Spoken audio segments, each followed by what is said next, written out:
Hello students, today we will do part 4 of group 16 elements. But before that, अगर आपने channel को अभी तक सब्सक्राइब नहीं किया है तो जल्दी से कर लीजिए।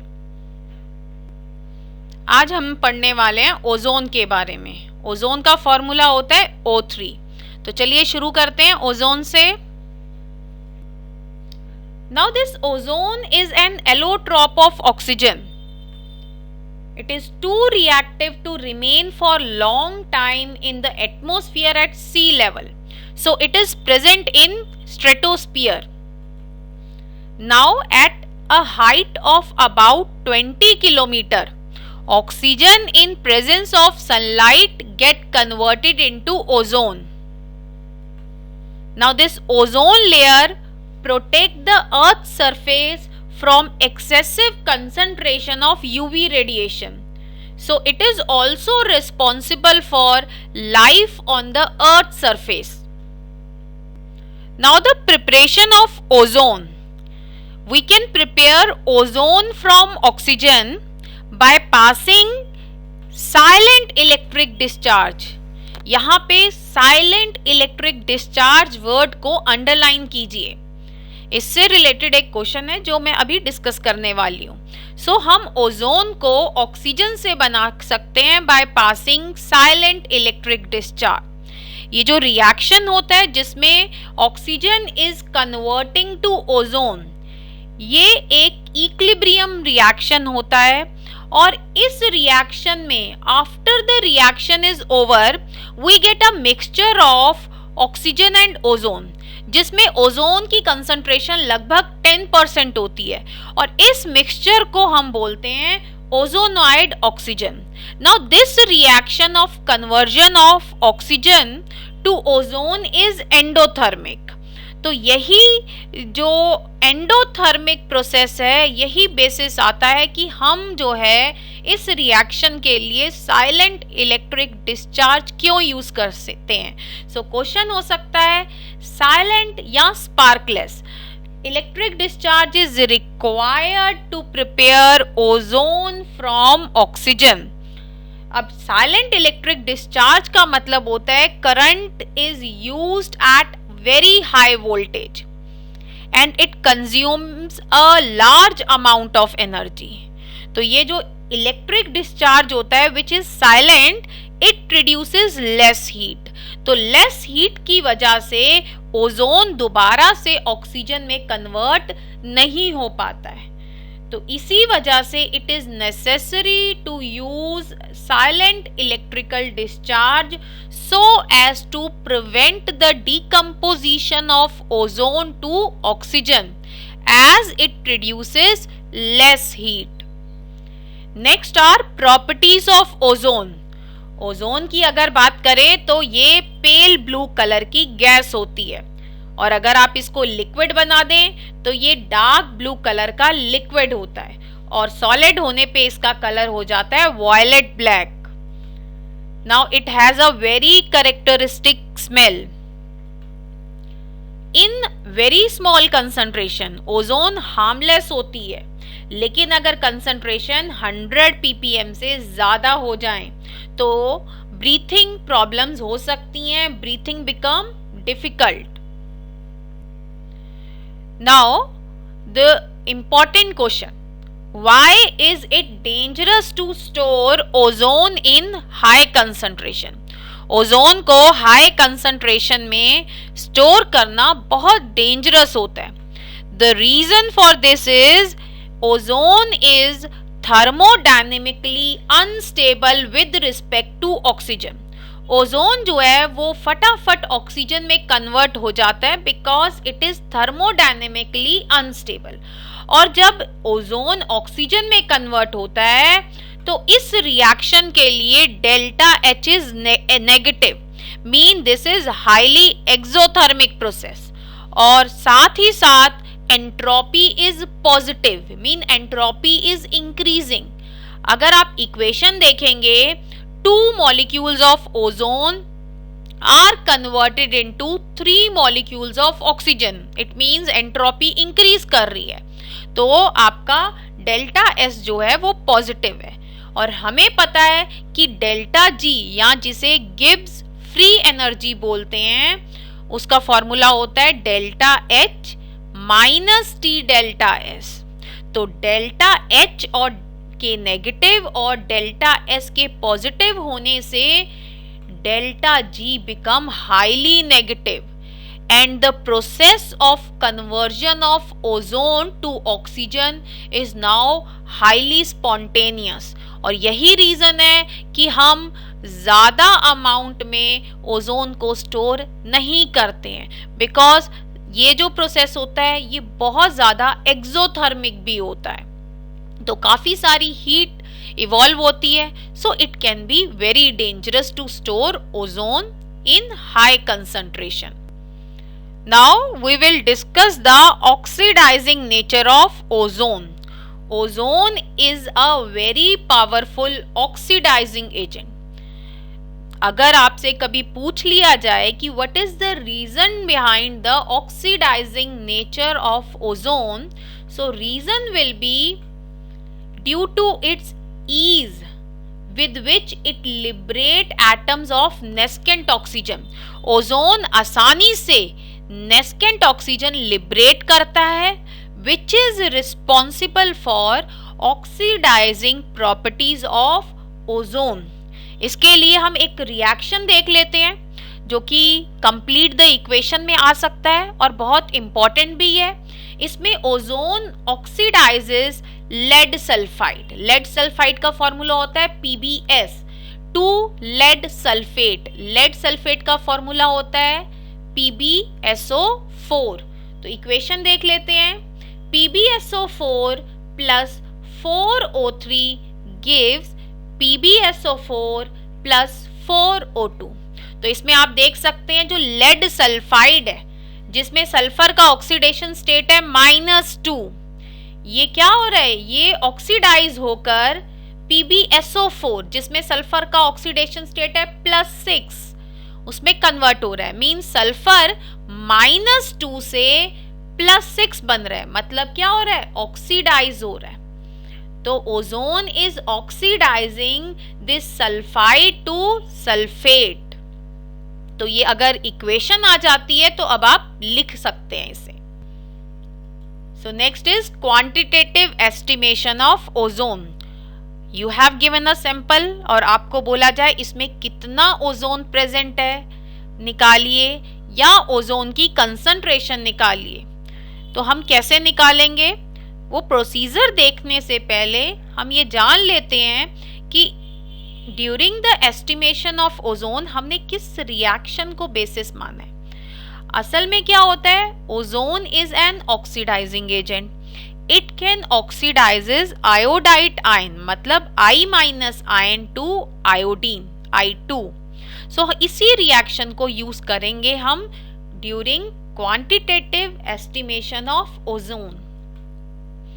तो फर्स्ट स्टेप में हम क्या करते हैं, we treat ozone with excess of potassium iodide solution buffered with borate buffer with pH 9.2। और जब ओजोन पोटेशियम आयोडाइड के साथ रिएक्ट करता है तो आयोडीन लिबरेट होती है।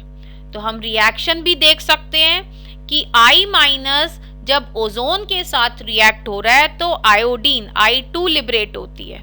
फिर सेकेंड स्टेप में हम इस आयोडीन की titration standard solution of sodium thiosulphate के साथ करते हैं।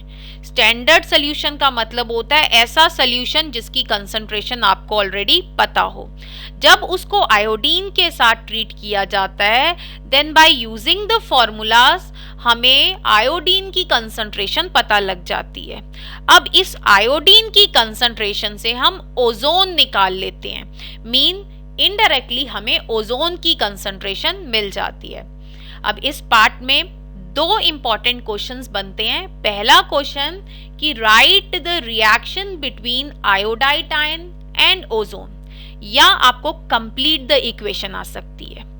और दूसरा क्वेश्चन आ सकता है कि how can you quantitatively estimate the ozone. तो अब आप इसका आंसर आराम से दे पाएंगे। Now next is threat to ozone layer. जो ओजोन लेयर है, अब तक तो आपको पता लग गया है ये हमारे लिए कितनी जरूरी है। It protect us from harmful UV radiations. तो ओजोन के लिए जो मेन थ्रेट हैं, एक तो एरोजोल्स हैं या फ्रियॉन्स हैं, लेकिन इसके अलावा भी supersonic jet aeroplanes, they are slowly depleting the concentration of ozone layer in the upper atmosphere। तो ये एक क्वेश्चन है, बहुत इंपॉर्टेंट क्वेश्चन है। आ जाता है कि why they are threat to ozone layer। तो उसका आंसर है कि ये जितने भी सुपरसोनिक जेट एरोप्लेन्स होते हैं, इनके एग्जॉस्ट सिस्टम में से नाइट्रोजन ऑक्साइड्स एमिट होती हैं, जो क्या करती हैं, स्लोली ओजोन को डिप्लीट कर देती हैं। तो आप रिएक्शन भी देख सकते हैं, NO ओजोन के साथ रिएक्ट होकर NO2 प्लस O2 बना रहा है। तो इस क्वेश्चन को आप अच्छे से देख लीजिए और इसके आंसर को भी ध्यान में रखिए। Next we will talk about the structure of ozone layer. इसमें एक क्वेश्चन आता है जो कि बहुत इंपॉर्टेंट है। ओजोन में 2 OO बॉन्ड होते हैं, 2 ऑक्सीजन ऑक्सीजन बॉन्ड होते हैं, दोनों ही आइडेंटिकल होते हैं, दोनों की बॉन्ड लेंथ सेम होती है। तो ये क्वेश्चन आ जाता है, why the 2 oxygen oxygen bond length in ozone molecules are identical. इसके लिए अगर आप इसके रेजोनेटिंग स्ट्रक्चर्स देखेंगे तो आप जानेंगे कि why these two bonds are identical, because they have partial double bond character due to resonance। तो इसका आंसर रहेगा due to resonance, these two bond lengths are equal in ozone। Next we will talk about the uses of ozone। Ozone जो है बहुत जगह पर use होती है। First is it is used as germicide, disinfectant and for sterilizing water। Second, it is used for bleaching oil, ivory, flour, starch। It also act as an oxidizing agent in the manufacture of potassium permanganate। तो potassium permanganate का formula क्या होता है? Yes, KMnO4। Next, we will take important question related to the topic we have covered in this video। लेकिन अगर आपको अभी भी इस टॉपिक में कोई प्रॉब्लम है, कोई क्वेश्चन समझ में नहीं आता है, तो आप प्लीज कमेंट कीजिए और मुझे बताइए, so that I can help you. तो पहला क्वेश्चन आता है, give reason. It is dangerous to store high concentration of ozone। तो बहुत ही सिंपल क्वेश्चन है, तो आप ये कर सकते हैं। Second question is, ozone act as a powerful oxidising agent because it liberate nascent oxygen. ये थर्ड क्वेश्चन है, aluminium oxide is amphoteric in nature. हालांकि ये क्वेश्चन मैंने अभी नहीं बताया, बट इससे पहले वाली वीडियो में मैंने करवाया था। मैं दोबारा आपको आंसर बता देती हूँ। Aluminium oxide is amphoteric in nature because it can react with both acids and bases.